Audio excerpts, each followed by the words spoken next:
Welcome back to the deep dive. Today, we're jumping straight into the Capital Wasteland. We're using your sources to really break down Fallout 3. Yeah, the game that, completely changed the Fallout series. This deep dive is basically your shortcut to understanding that massive shift. Absolutely. The sources really get into the kind of chaotic development, some surprising influences on the mechanics, and all the deep lore connecting everything. It all started when Bethesda Game Studios got the rights from Interplay. They didn't just make a sequel, they completely reimagined it. Right, from that classic 2D isometric turn-based thing to a full-on 3D first-person action RPG. Huge change. A massive change. It came out October 2008, PC, PS3, Xbox 360, and it throws you, the player, into 2277. That's what, 200 years after the Great War? Yeah, 200 years, Yeah. right into the ruins of D.C., Maryland, Virginia. So let's start with the foundation. How did they blend the old RPG feel with this new action style? Well, thankfully, they kept the SPCIS stat system, strength, perception, endurance, charisma, intelligence, agility, luck. Still there. Okay, the classic 7. And those still affect your skills, like barter, lockpick, speech, all that. Exactly. Those primary stats, from 1 to 10, influence the 13 secondary skills. So that core RPG element is definitely intact. But the combat was the big departure. And that's where VATS comes in, right? The Vault Tech Assisted Targeting System. Yeah, VATS was their compromise almost. It let you pause the real-time action, target specific body parts like in the old games, spend action points. And get those cool slow-motion cinematic kills. It was a hybrid system. But here's a fun detail from the sources. The inspiration for those slow-mo effects. Oh yeah, this is great. It came from the Burnout Racing games, right? The crash replays. That's it. Directly inspired by Burnout's slow-motion crashes. Yeah. Which is kind of weird when you think about it. A racing game influencing a post-apocalyptic RPG's combat. Did the sources say if it was just visual, or did Burnout's mechanics influence VATS more deeply? Like the action points or anything? It seems like it was mostly visual flair, making the tactical shots feel impactful. But it also helped solve a technical problem, making that transition from real-time to paused look good. Okay, but even Bethesda admitted later the real-time shooting outside of VATS wasn't exactly stellar. Yeah, that's fair. The sources mentioned that was often seen as one of the weaker points. They weren't really a shooter developer, first and foremost, and, well, it kind of showed sometimes. Gotcha. And alongside the shooting, you've got the karma system tracking your choices. Right. Your actions constantly shift your karma. Help someone out, karma goes up. Steal something, it goes down. Pretty straightforward. But it actually matters, doesn't it? It affects how NPCs see you. Companions, factions. Whoa, definitely. Good karma might make the Brotherhood of Steel more friendly, while bad karma, well, let's just say the slavers at Paradise Falls might take an interest. It shapes your path through the wasteland. Which leads us nicely into the main story. You play as the Lone Wanderer. Yeah. You start in Vault 101, everything seems normal, then bam, your dad, James, just disappears. You're 19, and you leave the vault to find him. That's the hook. And James isn't just anybody. He's a scientist working on something huge, Project Purity. Exactly. It's this massive water purifier at the Jefferson Memorial. The goal is to clean up the tidal basin, the Potomac River. Basically bring clean water back to the Capital Wasteland. A noble goal. But of course, things get complicated. Enter the Enclave. Ah, the Enclave. Remnants of the old U.S. government, all decked out in power armor, and they're led by President John Henry Eden. Who turns out to be not quite human. Right, he's an AI, a super intelligent computer program running the show. Yeah. And his plan for Project Purity is, let's say, less noble. He wants to poison it, basically. Use it to kill off mutants. Pretty much inject it with a modified FEV strain to wipe out anyone with mutations, which is, a lot of people in the wasteland by 2277. He wants to purify the wasteland for the Enclave. Grim stuff. And James, your dad, sacrifices himself to stop the Enclave from getting control of the purifier right then and there. Which leaves the final activation of the purifier up to you, the Lone Wanderer. And this is where the game got some significant criticism later on. The ending choice, yeah. You have to go into this radiation-flooded control room. Right, your options are go in yourself and die, let the whole thing explode, or delegate it. And that was the sticking point, wasn't it? Yeah. Especially before the DLC. Exactly. The original release often put you in a situation where you had companions with you who were immune to radiation, like Fox the Super Mutant, or Brotherhood soldiers in power armor just standing there, unable to help. So you're forced into this sacrifice that doesn't always make logical sense within the game's own rules. Yeah, it felt really forced, like a lack of player agency right at the climax. The Broken Steel DLC later fixed this by letting companions go in, but the initial design choice definitely rubbed some people the wrong way. It felt like a bit of a narrative fumble.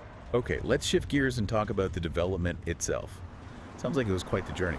Started small in late 2004. Yeah, tiny team initially. It really scaled up after the Elder Scrolls 4. Oblivion shipped in 2006. Bethesda poured resources into it then. And the sources mention a really interesting approach. They kept it all in-house. No hires from the original Interplay or Black Isle teams who made Fallout 1 and 2. Right. Which is kind of bold, you know? They decided to just act like they had worked on the originals. Todd Howard mentioned wanting to capture the feeling of the first game, specifically its bleakness, but using their own team and tech. Was that about avoiding lore arguments or just wanted to stick to their established Bethesda Game Studios way of doing things, like the open world engine? Seems like a bit of both, really. They were definitely committed to their Gamebryo engine and their style of open world. They wanted to make their version of Fallout, focusing on atmosphere maybe more than strict adherence to every single bit of old lore. But sticking to that engine caused some major headaches, especially with the map, right? Washington, D.C. itself. Oh yeah, big problems. First, DC proper couldn't be one seamless open area like the surrounding wasteland.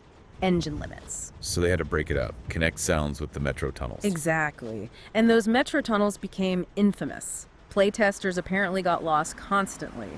One of the lead developers, Joel Burgess, even called relying so heavily on the metro the big mistake he felt he made on the game. It was just confusing to navigate. Oof, a big compromise. And the other map issue was the size. Yeah, the overall Capital Wasteland. Initially, it was about the size of Oblivion's map, but maybe 6 months before launch, they realized it felt too small. How could it feel small if it was Oblivion size? Because it was so barren. In a post-apocalyptic setting, there's less clutter. Players could see landmarks from really far away, making the world feel cramped and less mysterious. Ah, okay, so they had to make it bigger. Yep. 6 months before release, they scrambled and increased the map size by roughly 20%, just to spread things out, make exploration feel more substantial. Wow, a 20% map increase 6 months out?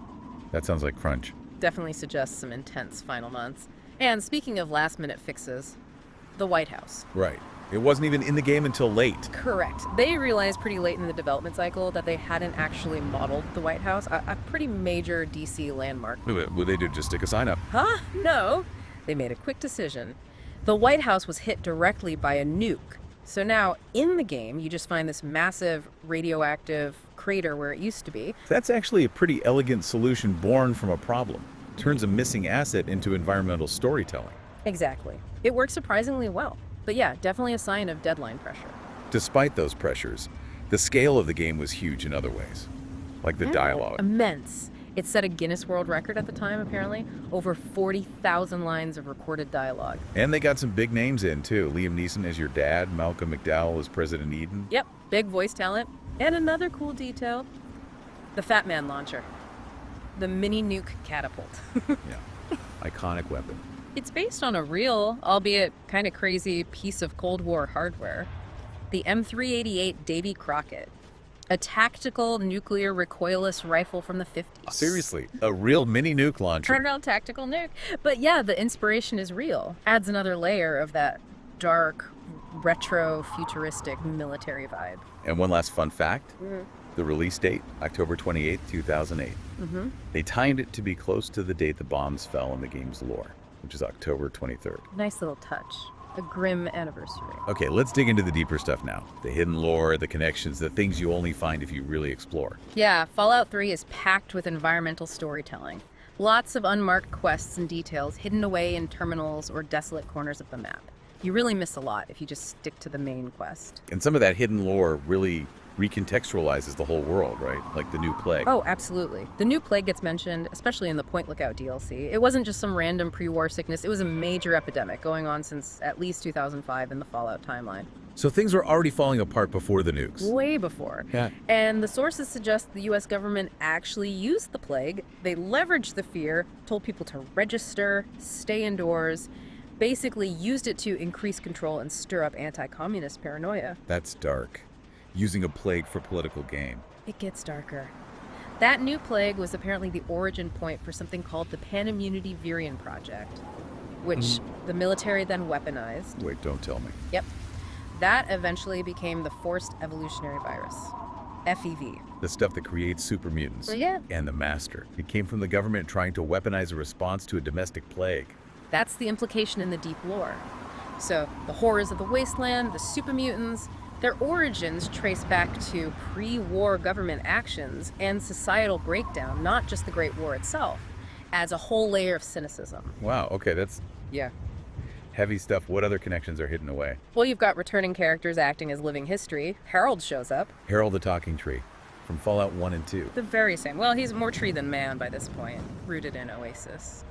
But yeah, Harold's there, one of the oldest known living characters in the entire series, linking the East Coast to the West Coast games. That's a great callback. And they were planting seeds for future games too, weren't they? Definitely. You can find terminal entries in the Citadel, the Brotherhood of Steel headquarters, that mention Vault 76, years before Fallout 76 was even announced. Huh. Foreshadowing. And there's that whole quest involving Dr. Zimmer from the Institute hunting an escaped android or synth. That directly sets up the central conflict and themes of Fallout 4. Even a young Arthur Maxon is in Fallout 3 before he becomes Elder Maxon in 4. Right, I remember that quest. The Replicated Man. And then there's the weirder stuff. The Lovecraftian hints. Oh yeah, Bethesda leaned into that a bit. The Dunwich building is probably the prime example. Super creepy location, audio logs hinting at something ancient and evil. And a Point Lookout DLC doubles down on that, right? With the cult worshipping Ugqualcuth or something. Exactly. It adds this layer of cosmic, unknowable horror beneath the nuclear devastation. Suggests there are older, stranger things in the Fallout world than just radiation and mutants. So bringing it all together, the reception and legacy. Commercially, this game was a monster, wasn't it? Absolutely enormous. Shipped nearly 5 million copies in the first week. It outsold all the previous Fallout games combined, like instantly. That 3D console-friendly approach really brought it into the mainstream. No question. And it scooped up awards left and right, multiple Game of the Year wins. It's considered, one of the defining games of that PS3, Xbox 360 generation. But it wasn't all smooth sailing. There was international controversy, censorship issues. Australia initially refused to classify it because of the drug use depiction, specifically morphine giving stat boosts. Bethesda actually changed it globally, renaming morphine to the generic Med-X and removing the injection animations. Wow, a global change for one country's rating board. Seems so. And in Japan, they altered the Megaton quest, where you can choose to detonate the unexploded nuke in the center of town. Yeah. In the Japanese version, you just can't detonate it. Option removed. Presumably due to cultural sensitivities around nuclear bombs. Makes sense. And India didn't get it at all. Nope, wasn't released there. And the common theory is it was because of the Brahmin, the two-headed mutated cows. Brahmin is a significant term in Hinduism, referring to a priestly varna, so naming mutated cattle that was likely seen as insensitive. Okay. And then there was the reaction from longtime fans. Yeah. The fandom divide. Ah, yes, that was definitely a thing. A vocal segment of the original fan base, folks who loved the Black Isle isometric games, were, let's say, not thrilled with the shift to a first-person shooter RPG. They felt it dumbed things down, lost the complex choices. Yeah. Issues with the lore consistency, maybe? All of the above, pretty much. Criticisms about the writing, the dialogue system, the perceived simplification of RPG mechanics, the way super mutants and the Enclave were suddenly all over the East Coast. It sparked years of debate, really. Which kind of highlights the ongoing tension when a beloved niche series goes mainstream. Exactly. And it's interesting because while Fallout 3 was this huge critical and commercial success, in retrospect, you often see people praising its successor, Fallout. New Vegas developed by Obsidian, which included many former Black Isle devs for having deeper role-playing, more complex faction choices, and maybe better writing. So Fallout 3's legacy is huge, but also I complicated. think that's fair to say. It undeniably revitalized the franchise and introduced it to millions, defined the modern Fallout template, but it also alienated some old fans and, for some, was surpassed in role-playing depth by the game that followed it. So we've covered a lot. Development hurdles, engine limits, forcing design changes like the Metro and the White House crater, The shift to 3D action. The deep lore connections like Herald and the new play's origins, the foreshadowing, the controversies, the huge success. It really did manage to blend that classic bleak post-apocalyptic vibe with a more modern, accessible open-world design, even with all the compromises. It brought Fallout roaring back. Definitely. And for our final thought provocation, let's go back to that nucleg idea. Consider what it really means. That the apocalypse wasn't just the bombs. Right. It suggests the pre-war government, the very entity the Enclave claims to represent, was already rotting from within, using disease, experimenting with bioweapons derived from it.